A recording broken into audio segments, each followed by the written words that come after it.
अपने पुत्र पुत्रियों को सद्विचारवान बनाइए। आप सभी बड़ों को मेरा सदर प्रणाम और छोटों को प्यार भरा नमस्कार। मैं प्रीत आज फिर से आपके बीच एक छोटी सी बहुत ही सीखपूर्ण कहानी लेके आई हूँ जिसका नाम है भूल का सुधार। आइए देखते हैं इस कहानी में क्या है। आज बच्चों को अपने मन की भड़ास निकालने का अच्छा मौका मिला था। उनके महानगर से 100 मील दूर उनकी दूर के रिश्ते वाली दादी रहती थी, जो जो कि उनके रिश्ते में कहीं से कहीं तक नहीं थी। उनके पिताजी के माता का देहांत होने के बाद उन्हीं दादी ने उनके पिताजी का पालन पोषण किया था।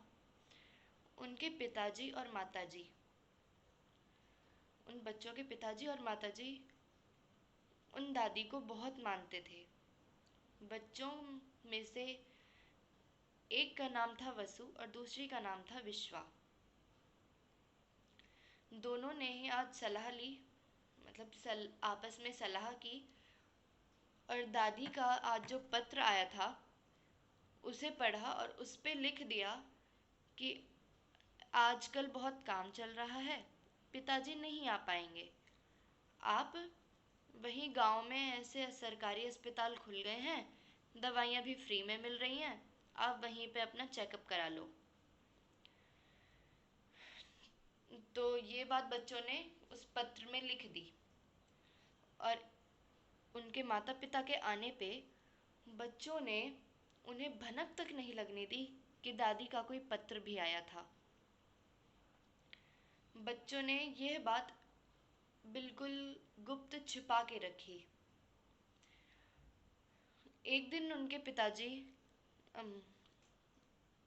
वकील के पास गए किसी काम से, तो वहाँ उन्हें उसी गांव का एक आदमी मिला और उन्होंने कहा कि दादी की तबीयत बहुत ख़राब है, उन्हें पीलिया हो रहा है। तो उनके पिताजी जब अदालत से आए तो वह बिल्कुल अकबका और हड़बड़ा गए थे। उन्होंने घर आते ही सबसे पहले कहा कि जल्दी से तैयार हो जाओ, हमें अभी ही मौसी के पास निकलना है, यानी कि बच्चों की दादी के पास निकलना है। बच्चों को कुछ अजीब लगा। उन्होंने पिताजी से विस्तार में पूछा तो उन्होंने कहा कि मुझे अदालत में उसी गांव का एक आदमी मिला था जिसने कहा कि दादी की तबीयत बहुत ख़राब है। माँ ने कहा कि हमें पत्र तक नहीं भिजवाया। अब बच्चे तो मन ही मन सोच रहे थे कि अगर हमसे पूछा जाए तो हम स्पष्ट मना कर देंगे कि कोई पत्र आया ही नहीं था, लेकिन पत्र तो आया था। उस आदमी ने कहा कि पत्र तो हमने डाला था, अब नहीं आया होगा यहाँ पे। और दादी के पास भी वो पत्र पहुंच चुका था। तो जब जैसे ही वो लोग वहाँ गए तो दादी वसु, विश्वा और उनके माता पिता को देखकर बहुत खुश हुई। दादी ने एकदम से वसु को अपने पास बुलाया और अपने तकिए के नीचे से एक कागज निकालकर वसु के हाथ में थमा दिया। और जब उनके पिताजी ने पूछा कि मौसी ये क्या है, तब विशव और विश्वा की दादी ने कहा कि मेरे पास जो छोटी सी ज़मीन का टुकड़ा था वो मैंने वसु के नाम कर दिया है। और तब उन्होंने विश्वा को अपने पास बुलाया और विश्वा को पास बुलाने के बाद उन्होंने अपने हाथ से सोने के कंगन निकाले और जंजीर निकाली और वसु को पहना दी, सॉरी विश्वा को पहना दी। अब दोनों ही बच्चे यह देखकर आश्चर्यचकित रह गए थे और अब उन्हें अपनी उस गलती पर, अपनी उस भूल पर ग्लानि हो रही थी।